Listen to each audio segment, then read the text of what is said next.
Oh, that's very bad for them. 2L. That's Fury Shardback is unfair. Hello and welcome to the Forgeborn Finishing School. Casey, Kid, and Koar here. We'll be analyzing Forgeborn battles to help take your game to the next level. Hey everyone, welcome back. Last week we talked about the Tuscari Divide Story Challenge, and then we mentioned that on the 24th is going to be the closed beta app release. So if you backed into the Kickstarter, you're going to get access to the digital client. So this week we're just going to kind of go through and walk through the app as much as we can, show you all the settings, all the different features, and just kind of go from there. We don't really plan to play a game necessarily. We will play some segments of a game just to kind of go through it. But this is really, if you haven't paid attention to all the other content creators that have used the app and done some things with it, it's been a little bit. This is just a chance to take a look at the app, see it in motion, and see the different types of options that are out there. As we were kind of loading up, Greg, you made a joke. You laughed at me when I jumped into audio settings and adjusted it down. Some of those finer things you think of in a game, you just want to know are there. The animation speed, we'll kind of cover through all that, and then you can see how the game plays a couple of rounds. So that's really the intent of today's episode. And again, this is all going to lead up to the 24th is the release of the app, the event for the tournament. So you're going to get to play in the app is the intent. Right now there's 32 of 64 players signed up. So we'll see if that can climb up a little bit more, but it should be an exciting event. We will have one more episode that'll drop the night before the app. If the app's available, it's not down for construction or anything prior to the release, we'll try to use it in some way, shape, or form for that episode as well. I think that's about it. Con of the North is about to run tomorrow, I think, Greg. So if anyone was planning to come to that, hopefully they're already there, and ready for the event. So that's this weekend. Look forward to seeing the results, and we'll talk about those as well, of course, down the line. Yep, and don't forget, there's weekly events ran by the fifth cycle. So keep an eye on their chatter and their events, and then here in April, FuseFest 2.0 is going down as well. So Cool. Well, I have the app up now, and so this should be visible. We're just going to kind of work our way through the settings here, Greg. Cosmetic, one that neither of us has had much jump into throughout, but this is where you're going to be able to set up cosmetics that are they may be purchasable, they might be winnable in events or through unlocking milestones in the campaign or achievements through playing. We don't have full details on that. I do know that some of them were Kickstarter exclusives, so definitely expect to see those down the line. Yeah, and this is kind of what you would expect in any kind of almost online game at this point. I'm a sucker for some good cosmetics. Minions. These card trails seem interesting. Card faces, right? We see in tournaments people, even in paper tournaments, right? In person, getting the cool minions. So this is the kind of stuff that I look forward to, is these cosmetic things you can add to the game, and it also allows the developer to continue supporting the game easier. So these are things I'm good with. I like seeing this kind of stuff, and I think it should be fun, some of the things they're going to do with it. Yeah, I do love seeing cosmetics as well that are purchasable. I'm actually a big fan of that because it allows more players to interface with the game the way they want to, and it helps support the game to be freer to play in other ways, shapes, or forms, right? Yep. So hopefully they'll figure out a way to run that. I'm going to leave this on the Utera trail here. As you can see, I don't have any other digital swag unlocked, so those aren't an option for me at this point in time. But I do have my trail selected. Settings, here's where we kind of joked about before. So you got settings on your card, orientation, auto end turn, auto resolve triggers. These are all things you can set to kind of slow or speed up the game. Simultaneous battle, tooltip size. Here's a big one that I'm a fan of, is animation speed. you know, if you're newer to the game, you're going to want to lower that down. That probably goes without saying, or you want to speed it up. And this is accessible in a match as well, so we'll show that as well. And then this was a cool feature that was added sometime during the alpha that was requested by some of the testers, and then it was added. So Stoneblade takes the recommendations pretty seriously and then adds implementations. This is one of them. So if you and your opponent both have this enabled, you're going to be able to view each other's opponents or view each other's deck lists in game with Shift D. So essentially, just like you would in a real life match, you can see their deck. It's public knowledge. But if both players don't have this selected in the app right now, the intent is that decks are not public knowledge. Yeah, I'm not the biggest fan of that, but we'll see how that trend goes, and maybe the tournaments, you know, when they have tournaments, and we'll get to that later, right? There'll be a tournament section. Maybe it'll override some of that. So it'll be interesting to see how that works, especially in regards to people playing in person. Yeah, hopefully there's a tournament feature in the app eventually where that's enforceable. Like if you're going to take part in this tournament, it is a shared deck list tournament, or it's not. Obviously that's in the tournament settings, but yeah, we'll see. Graphics. No, it's more in line with in person. Right, absolutely. I think having a hybrid game, the more you can have the experience be the same, the more it just makes sense, so that eventually you don't end up with the PC versus console argument, right? We're playing the same game, but we're not playing the same game. I mean, PC is better than console, but you know, start the war here or continue the war here. So graphics, you can go in windowed mode. That is an option for fans of having up, you know, the deck database on one side or whatever. Especially for me, I went without 2 screens for forever. I know, big sin, but windowed mode comes in handy. Audio, set your audio levels. I will say yeah, they can be. The music in the game and the effects are actually really well done. I'm impressed. I enjoy it. It's not overbearing, but again, I always want it to be a lower level volume background noise, so that I can engage, with my opponent via communication or however that is. So you can set all of these settings. And then hotkeys. So view player deck list, that's the D as in Delta there, and then view opponent's deck list, Shift D.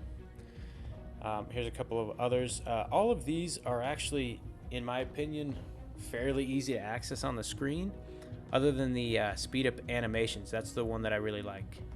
So if you do have that animation bar a lot slower, as it's working through some pretty big stacks, because some decks can get some very, very big stacks going through the motion, and so you can hold space to kind of speed that up, so that we can get through the batch system very quickly.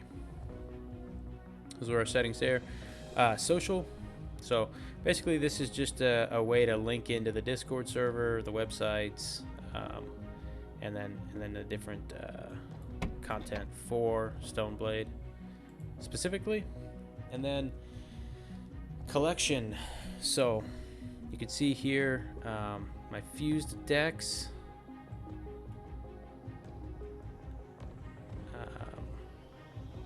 You can see them all, which is very nice. And I'm just scrolling right now with the wheel on my mouse, which is very handy. Otherwise, you can take the slider bar, kind of move along. But the wheel's very some intuitive. interesting names on your decks there. I try to have some fun ones. It depends. I think my favorite is the Rumble deck, to be honest. Or maybe the New Theory. That's a throwback to if there's some players that played from the beginning of the game to a specific player who made an archetype. Got to give credit where credit is due. So you can jump in here. You can filter. Let's say I only want to see Necrium decks. So apply. I need to make a Dino deck and name it Not the Mama. Not the Mama? Anyone? Bueller? All right. Ryan needs to go watch some more dinosaur media. I guess. Anybody who got that reference, put it down in the comments below. Nice. All right, so filter to just Necrium. And you can also do by set. So set 1, 2, 3, and then digital exclusive decks. Interesting. I like it. I I think you're gonna have to have some digital exclusive decks to really yeah, I move think forward. To be fair, there's only one that's one that everybody gets. I think that they're gonna start off with. Yeah, I thought that'll be the beginning. We'll see where it goes. So it's nice to see the filter's working very well. You can reset. My opinion does not necessarily represent the views of this YouTube channel. So here, if we pull up a deck, you can use this little magnifying glass, so you can look at all the cards, all the levels in the half deck, and then the Forgeborn itself, its level or campaign stats, level, experience. Here, we'll give it to this one here. Oh, so that filtered. Hold on, I'm gonna make that one a heart. No notification there, but so here I do have these 2 digital exclusive decks, Greg. But I think it's because you filtered out the faction decks when you had done it. I think you're probably right. Yep, there they are. So there's the 4, one of each. So yeah. Is there a way to filter on just filters? Yeah, filter on just heart decks? Your favorites? On just what decks? Your favorite decks. I assume that heart is representing that it's a favorite deck. Yeah. So are you a way to filter on heart decks? Maybe it's a certain tag that's added to it. Right here, it should be this favorites button. It looks grayed out, but it works. There we go. It's because it's all right. Toggle on, toggle off. Nice. Very cool. That's something I really like, is being able to like target a few or a subset of your decks to. So for right now, to add the decks, you still got to go back to the website.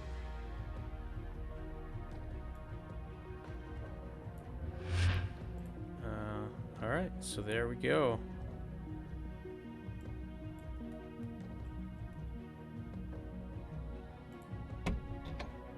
Okay, it was collection, social. All right, so let's get into how we can play the game. So every time you jump in here, I think it's random. Every time the game loads up, you get like a new random starting deck, which is kind of fun because sometimes one will pop in that you haven't played in a while, and you say, why not? So we have the tutorial here. We'll just jump in and just do a little bit of the tutorial. Are we familiar or new? We are going to say familiar here because I have scars from some tutorials. I remember I did the tutorial way back at the beginning of alpha testing. It wasn't too bad, but I didn't think that was an option at the time, familiar and new. We're going to try this out. So it looks like it probably just gave us a random deck. So you can see I have my starting 5. I can basically just drag a card out and drop it. And then in the batch, over here on the right, it's going to kind of spool up. And we will put a gizmo. Okay, each time you play a card, a higher level, more powerful version of that card goes into your discard pile, Greg. I can right click on any card to see the current card and its other levels. Okay. So that I can see that.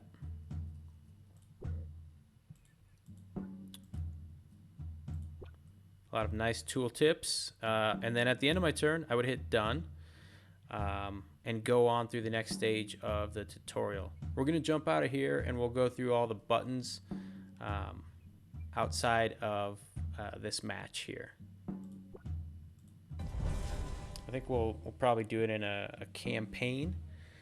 We did try to do a versus match earlier using the 2 systems. We'll show you those really quick, how you can pair. They just weren't working at this moment in time, unfortunately, so Greg and I can't play a game just when we were trying to record. Sometimes there's hiccups or they're working on features, so I'm sure that'll be back online any minute. But so I can go to online battle, and it's just going to go out there and try to find anyone who's looking for a match, and it's going to pair me with them. The other option is the friend battle. So this links straight into your Steam. And now everyone knows my Steam friends, or at least some of them. But where I would normally be able to click on Greg's avatar, Koar, and challenge him, he would accept, and then it would put us into a matchmaking, and we could play a match. And then there's the nice thing is on the reverse side of it. So Ryan clicks on my name and says accept. Up in the upper right hand corner of the game client, it'll say, you know, Casey Kid is challenging you to accept, and there'll be a X red to decline it, and there'll be a plus green sign to accept it, and then clicking on that will go through it. So that's what you would see on the opposite side. Nice. And then I think we'll just jump into a solo, and then maybe just do a little bit of a campaign, not a bunch. Before you jump on solo, yeah, you can talk about changing your deck, and then looking at, you can also now change your Forgeborn used as well within the screen. So if you're testing out 2 different Forgeborns in the same fused deck, you don't have to change it anymore. Yeah, so let's look at the Dino deck. So I hit the emblem here, and so I can look at all of the decks, all the cards in the deck here. And then I can choose the Forgeborn. So now you can see that I have it set up for Korok to be my active Forgeborn. If I wanted, I can set Nova just by double clicking it here to be my new active Forgeborn. And I can even favorite this deck, which sure, I will favorite. This is one of my favorite decks to just throw down at any given time for any match. Good Dino deck is capable of hanging with the best. So it puts a random deck against you. Chiefs of War is also one of my favorite kind of random decks to throw down on the board. So let's see how this pairs up. And now the AI is going to be playing the Chiefs of War against me.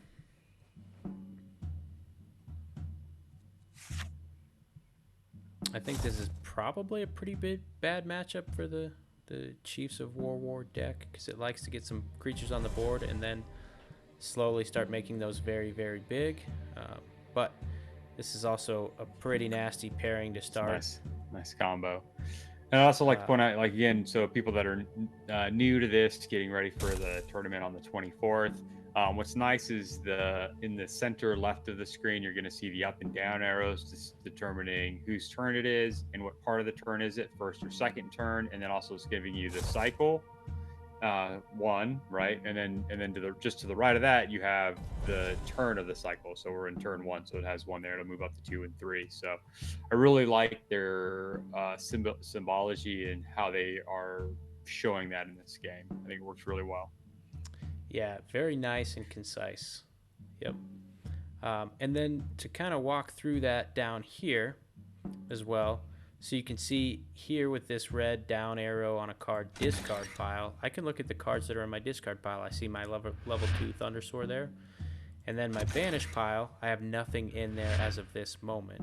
I should have shortly. Then my health, and then obviously my Forgeborn. I can click on my Forgeborn and see all of my Forgeborn abilities, but I can't activate them, and that's shown by this being grayed out, this Forgeborn ability symbol, which is really the faction symbol.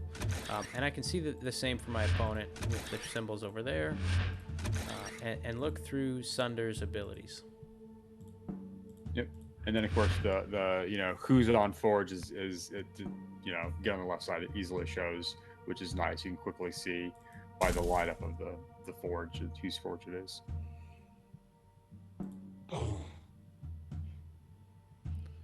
So I'm gonna drop that on my Thundersword and get rid of the thing in front of it. I could let the Thundersword block and get higher attack, but that would have brought it down to 3 health, and that's just kind of asking for trouble. So I'm going to trade out my Mongosaur for the Tortoise Colossus there, and just go into the second round with a 5/7 Thundersword in the front lane. That seems pretty strong.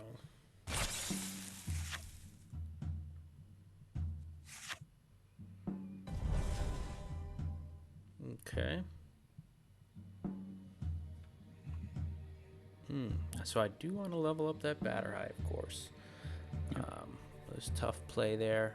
So you can look at the game log here. If you miss anything, if you have really fast animation speed, this game log is a lifesaver. There's plenty of times I've had to go back there, especially when you get in the campaign and you have a bunch of extra abilities and your opponent has some wacky abilities and things are happening that you don't really understand in the normal base of the game. This game log is immense to keep track of the game.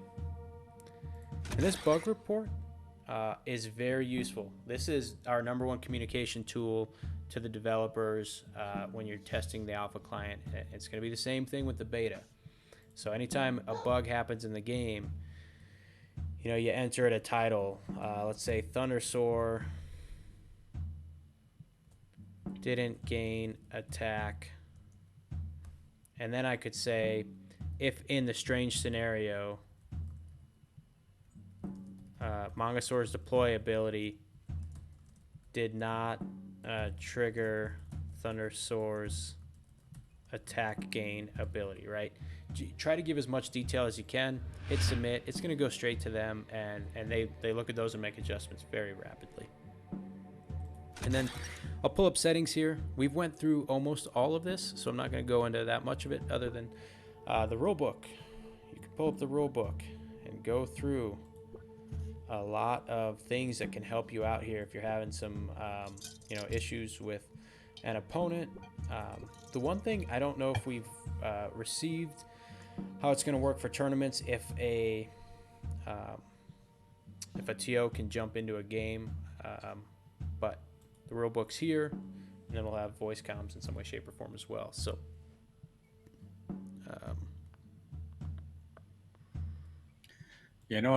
at least initially, a lot of these are, probably going to be handled by Discord, right? And Discord channels like we do. And so it could be just as simple as sharing your screen if they don't have that capability yet. But it could be something I see, and I think it has been requested from various tournament organizers to be able to jump into a game and see what's going on. But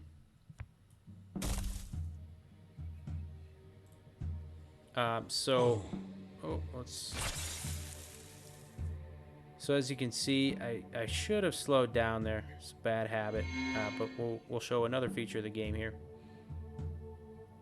as soon as this catches up. So you have this undo button, undo your last action. So that just reset me playing the Blizzard Shaman and activating it, probably because I did it so quickly. But you can see now I've played the Blizzard Shaman, and because it has an activate ability, it is glowing green. So I just click that to activate it, and it puts the Blizzard Shaman activation into the batch, which killed the opponent's creature, triggered my Thundersoar into the batch, gains its attack, and then it's going to reset. Before you hit done, the other thing to keep in mind is if you look at the cards between the Thundersoar, the Batterhide, and the Shaman, you can see that the Shaman has the cuts on the side of it, signifying it's in the exhausted state. So you can see, because in the settings that I had left that option for auto end turn. If you don't do anything and you don't have any other options after like 3 to 5 seconds, it's going to end your turn for you. So there we go. I think we'll play one more into cycle 2 here, and then we'll jump out.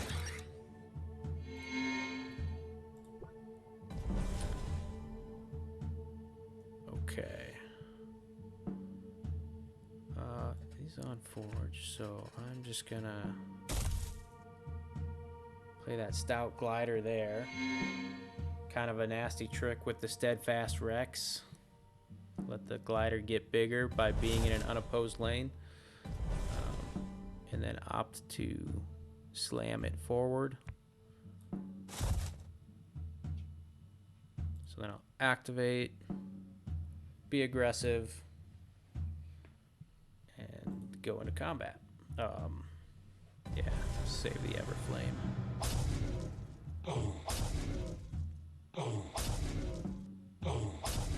You can see it goes through all the little battles one lane at a time, and even though it went through it one lane at a time, you'll see all the batches will try to resolve after the end. Just like in a regular game of Solforge, it's all happening simultaneously, but the animation goes through it one at a time to kind of show you and let you see how that goes. So, we'll play this round out so I can activate my Forgeborn, because that sounds fun. So we are going to play the Rex here. That's a perfect lane. Glad I left that 2-attack creature alive. Dang that Rex. Oh, he used his Forgeborn ability there with the Frost Blast. That was nice. So mine is going to be to give your creatures 2-attack. This turn they'll get aggressive.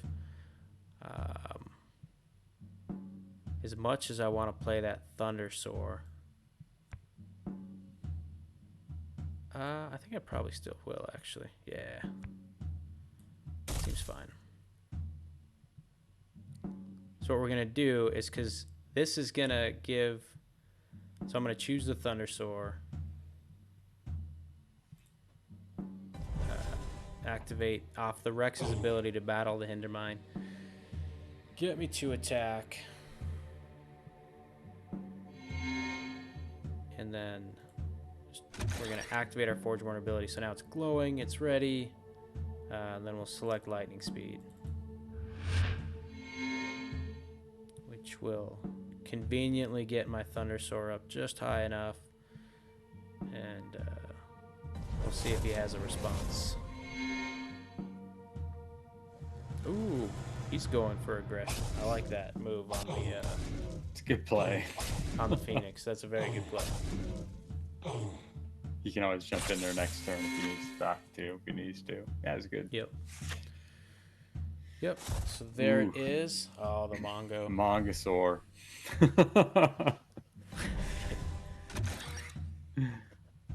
Turns out Mongosaur and Thundersaur work very nicely together. So I'm going to forfeit here and allow the AI to win. This one's going to count as a loss against my record,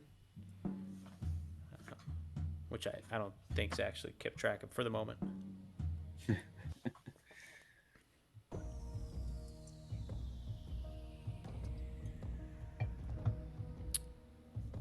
All right, we're going to jump into the campaign here.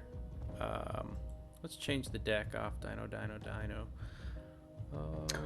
What do you want to see, Greg? Oh, I think you should. Yeah, let's do scroll to the right. Let's do Grigal Fist Lords. Oh,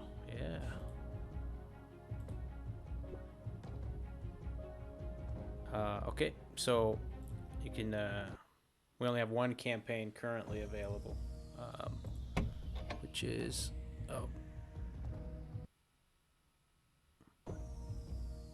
all the way back. Here we go. Okay.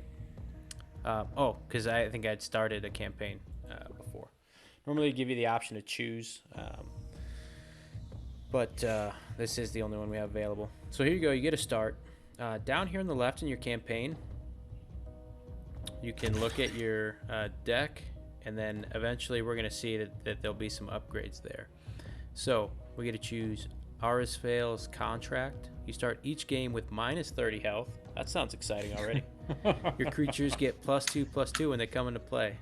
That sounds super exciting. That's a new one. I haven't seen that. Mount Aragal Summit Stone. That sounds very Diablo 2-esque. What is the mount? The Ancient Summit. Mount man, something. Ancient Summit. I don't. Sounds very similar. When you play a Tempest it's spell, some with AR too, isn't it? Arcard or look it up in the background for us here. When you play a Tempest spell, your non-Tempest creatures get +2/+2. Okay, that seems okay too. Area. Seems strong. Ariat. There it is. Yep. Ariat. Yeah.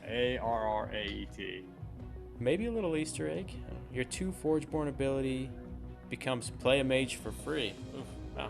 These all seem tailored and very nice, but I can't pass up this minus 30 Contract. Yes. It just sounds fun. I like flying by the seat of my pants, you know. All right, so now up here we see our player enhancements. So we have Arsvale's contract. Now we're going to go to our first test. We can play Nyx Nakaya with flavor text of brains. Enemy modifier, brains. Nyx Nakaya starts the game with Harvesting Ground in play.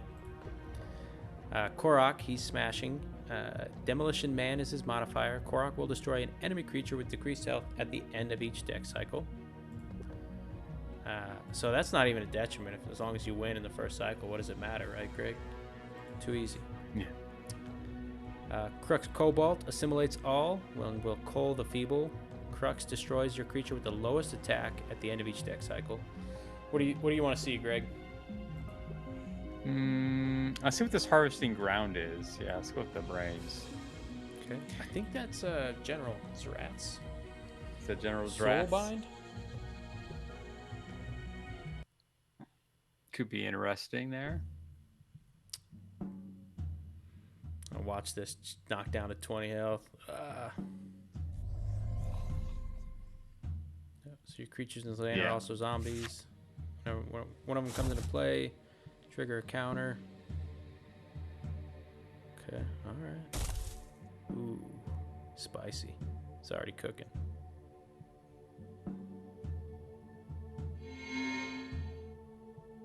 I really want to play this, so I'm probably going to play the Warbringer Ritual, but that's going to get me off to a slow start, Greg.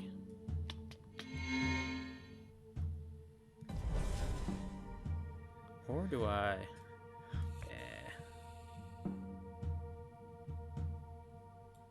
I feel like you got that, the Warbringer and the Raging Basher you want to play on a second because you're off Forge. So I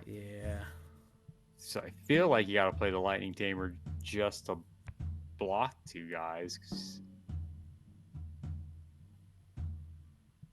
I think I might just take one to the face. We're about to find out. I'm just going to play this big boy. Oh, I forgot about the 2/2, Greg. The Lightning Tamer was the better play. Yeah.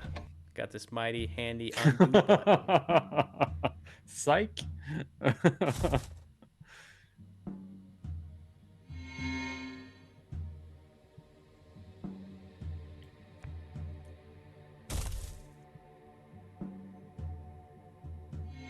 All right. Yeah, that's spicy. I have no idea what your deck does, but I like that Raging Basher. I do too. It's the only reason I like this deck. Nah, there's other reasons, but it's the biggest. Yeah, that's kind of a win-win right there. Yeah. 8-6. That's just... Kept this one alive, but that's okay. Let's take a look at what her abilities are. Okay, play a Zombie Brute, play 2 Zombie Brutes, and then Raising Dead. Okay, alright. Mine coming up will be Gale Surge, eventually. That Furious Shardback's a spicy number, huh? Yeah, he's going to get +2/+2 as well.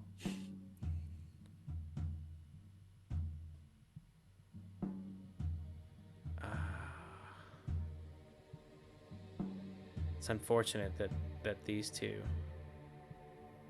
it's just not going to work out how I want. That's okay. I think I'm going to Ritual here.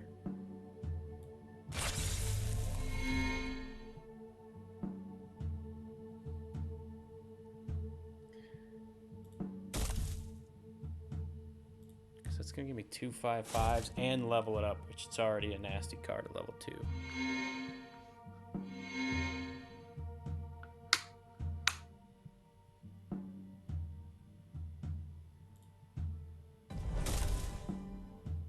Oh, that's very bad for them. 2L. That's Fury Shardback is unfair. So, most people are aware of Fury Shardback. It's kind of one of the big bads of the game, per se, but let's cover it to be certain. It has the Shardback ability of when this is dealt non-combat damage, deal 2 damage to all enemy creatures, and that scales as it levels up. But the Furious Fuse Word is really the magic part of this synergy here. you can activate it to deal 2 damage, which is non-combat damage, to itself to give it an additional 2 attack. So essentially every turn at level 1, I can tap it to give it 2 attack or activate it to give it 2 attack and deal 2 damage to all opposing creatures or enemy creatures. So I'm going to activate here. It's going to do some very nasty things to the enemy's board state. What board state? Got him. Got him. Okay. Varna's packed. Won't be able to take anyone out, but he's getting close to activating the harvest ground. Just let himself take a lot of damage. Yeah. There we go. Well, you've Keep out playing our equalized cards it. right.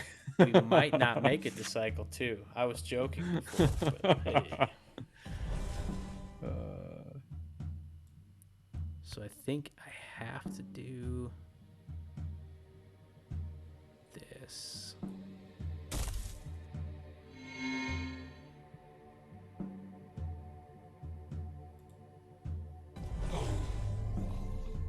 Oh, that's a very bad play, AI. I think I just do. This is 2 or 3. It is 3. I could play the Mystic just to make sure that's not a problem next turn, but yeah, I think that's actually the better play. Don't mind. Yeah, and you also have the shard back you can do if you wanted to. Yeah, I will, but that would only get this down to 7. Yeah. Yeah. Oh, which would have worked even if it was 2. Yeah. So we're gonna there.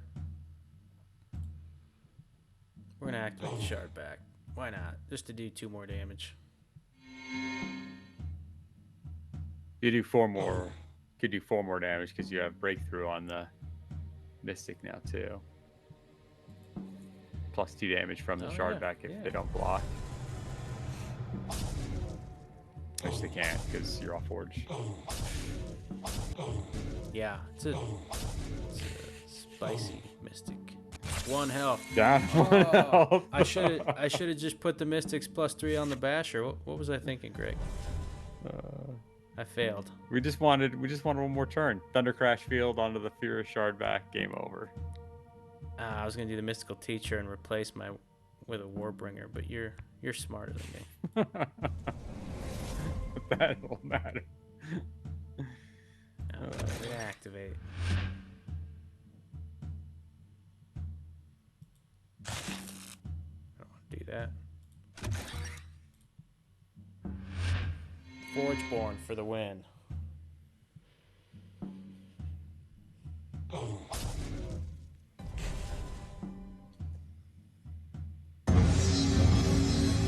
Alright, so Sunder takes the victory.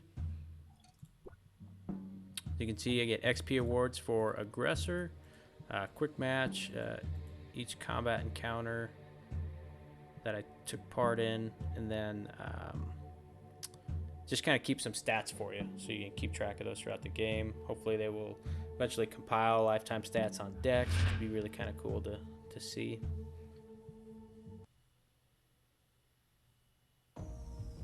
So we jump back out, and we probably won't go into another game here, but we'll just take a minute and look at more of these because they're kind of fun.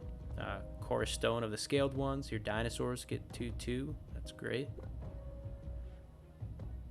Spectral Residue. Here's a set 3 one if I've ever seen it. Your spirits have stealth. When one of your spirits comes into play, you may move a creature. It's interesting how that'll be. Like, is that any creature? Like, you move your opponent's creature? Because that would be really good. Yeah, I think so. Is it like a swap or is it just like just move? Yeah, just move. And then Crypt of the Fallen. At the end of the deck cycle, play up to 1 Vampire Lord, which is, whoa, a 7/7. When you deal non-combat damage to an enemy player, gain 3 health. Oh, wow. That could be bonkers. If you got flame jets and, you know, all the face damage cards, that's pretty cool. Okay, so I'm gonna back out.